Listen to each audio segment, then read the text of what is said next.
दोस्तों, भारत की सबसे बड़ी कंपनियां, ये वो नाम है जो हम और आप रोज सुनते हैं। लेकिन क्या कभी इस बात पर गौर किया है कि ये असल में कितनी विशाल हैं?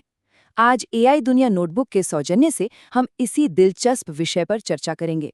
और यकीन मानिए, इन कंपनियों का आकार इतना बड़ा है कि जानकर कोई भी सचमुच हैरान रह जाए। तो सबसे पहला सवाल जो मन में आता है वो यही है कि ये दिग्गज कंपनियां आखिर हैं कितनी बड़ी। देखिए, जब हम बड़ी कहते हैं तो बात सिर्फ कुछ 100 या 1000 करोड़ की नहीं हो रही है।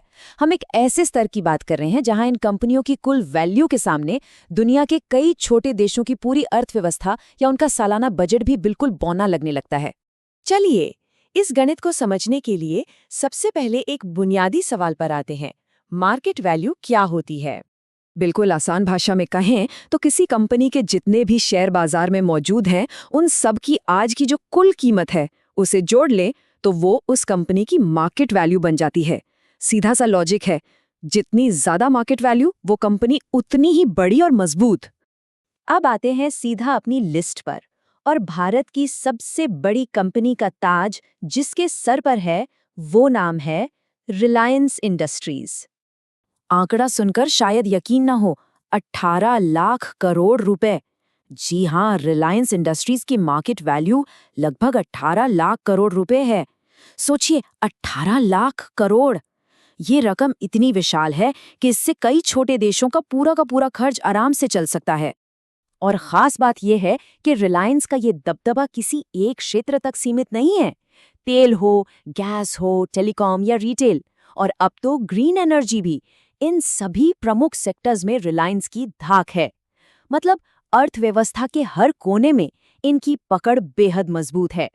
तेल और रिटेल के बाद अब रुख करते हैं उन कंपनियों का जो हमारी अर्थव्यवस्था में पैसों का प्रवाह बनाए रखती हैं, यानी हमारे बैंकिंग सेक्टर के दिग्गज। इस सेक्टर में सबसे बड़ा नाम है HDFC बैंक, जिसकी मार्केट वैल्यू है लगभग 14 लाख करोड़ रुपए। ये सिर्फ एक बैंक नहीं है, बल्कि करोड़ों भारतीयों के भरोसे का प्रतीक बन चुका है। इसके ठीक पीछे भारतीय स्टेट बैंक और ICICI बैंक भी मजबूती से खड़े हैं, जिनमें से हर एक की वैल्यू लगभग 10 लाख करोड़ रुपए के आसपास है। इन दोनों की अपनी अपनी अहमियत है। स्टेट बैंक ऑफ इंडिया जहां देश का सबसे बड़ा सरकारी बैंक है, जिस पर आम आदमी का गहरा और अटूट विश्वास है, वहीं दूसरी तरफ ICICI bank private banking sector का एक बेहद मजबूत स्तंभ माना जाता है। चलिए, पैसे और बैंकिंग की बात तो हो गई, लेकिन आज के दौर में असली ताकत किस चीज में है? सही सोचा, टेक्नोलॉजी और कनेक्टिविटी में। कनेक्टिविटी की बात आती है तो भारतीय एयरटेल का नाम सबसे ऊपर आता है। करीब 11 लाख करोड़ रुपए की मार्केट वैल्यू के साथ मोबाइल नेटवर्क से लेकर ब्रॉडबैंड तक देश के हर कोने को डिजिटल रूप से जोड़ने में इस कंपनी की भूमिका बहुत ही बुनियादी और अहम रही है। और जब बात तकनीक की हो तो हम अपने IT सेक्टर को कैसे भूल सकते हैं?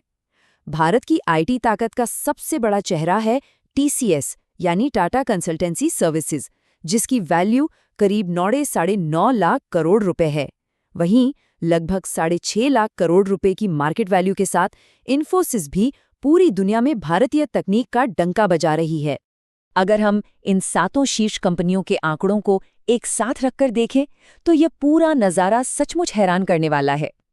18 लाख करोड़ से लेकर 6.5 लाख करोड़ तक का ये सफ़र, ये सिर्फ नंबर्स नहीं है, ये हमारे देश की कॉर्पोरेट ताकत का एक बहुत ही स्पष्ट और सटीक खाका है। अब जरा इन भारी भरकम वित्तीय आंकड़ों से एक कदम पीछे हटते हैं। समझने वाली बात यह है कि इन नंबर्स का असल जिंदगी में हमारे और देश के लिए मतलब क्या है। अक्सर एक सवाल उठता है, आखिर ये कंपनियां इतनी विशाल क्यों बन गईं? क्या सिर्फ इसलिए कि ये बेहतरीन प्रोडक्ट या सर्विस देती हैं? नहीं, बात इससे कहीं ज्यादा गहरी है। इनकी इस विशालता की असली वजह है अटूट भरोसा। ये कंपनियां सिर्फ व्यापार नहीं कर रहीं, ये देश का भविष्य गढ़ रही हैं। लाखों लोगों को इनमें रोजगार मिलता है, करोड़ों लोग अपनी गाढ़ी कमाई इनमें निवेश करते हैं, और अरबों लोग रोजमर्रा की जिंदगी में इनके प्रोडक्ट्स का इस्तेमाल करते हैं। यही वजह है कि हम अक्सर कहते हैं कि ये कंपनियां महज कोई बिजनेस या व्यापार नहीं है, ये हमारे देश की आर्थिक रीढ़ है। इन कंपनियों का लगातार आगे बढ़ना ही इस बात का सबसे बड़ा सबूत है कि भारत आज दुनिया की सबसे तेजी से बढ़ती अर्थव्यवस्थाओं में शुमार है। आज का ये दिलचस्प विश्लेषण AI दुनिया नोटबुक के सौजन्य से था, जिनका मकसद है ज्ञान और दुनिया की अहम खबरें सबसे पहले आप तक पहुंचाना। अगर ये जानकारी अच्छी लगी हो तो चैनल को लाइक, शेयर और सब्सक्राइब जरूर करें। अंत में बस एक विचार के साथ आपको छोड़े जाते हैं। अगर आज हमारी ये कंपनियां दुनिया के कई देशों से बड़ी हो चुकी हैं, तो जरा सोचिए, आने वाले 10 सालों में जब विकास का ये रथ इसी रफ्तार से दौड़ेगा, तो भविष्य की तस्वीर क्या होगी? क्या हम पूरी दुनिया के कॉर्पोरेट जगत का नेतृत्व करने के लिए तैयार हैं? इस पर जरूर विचार कीजिएगा।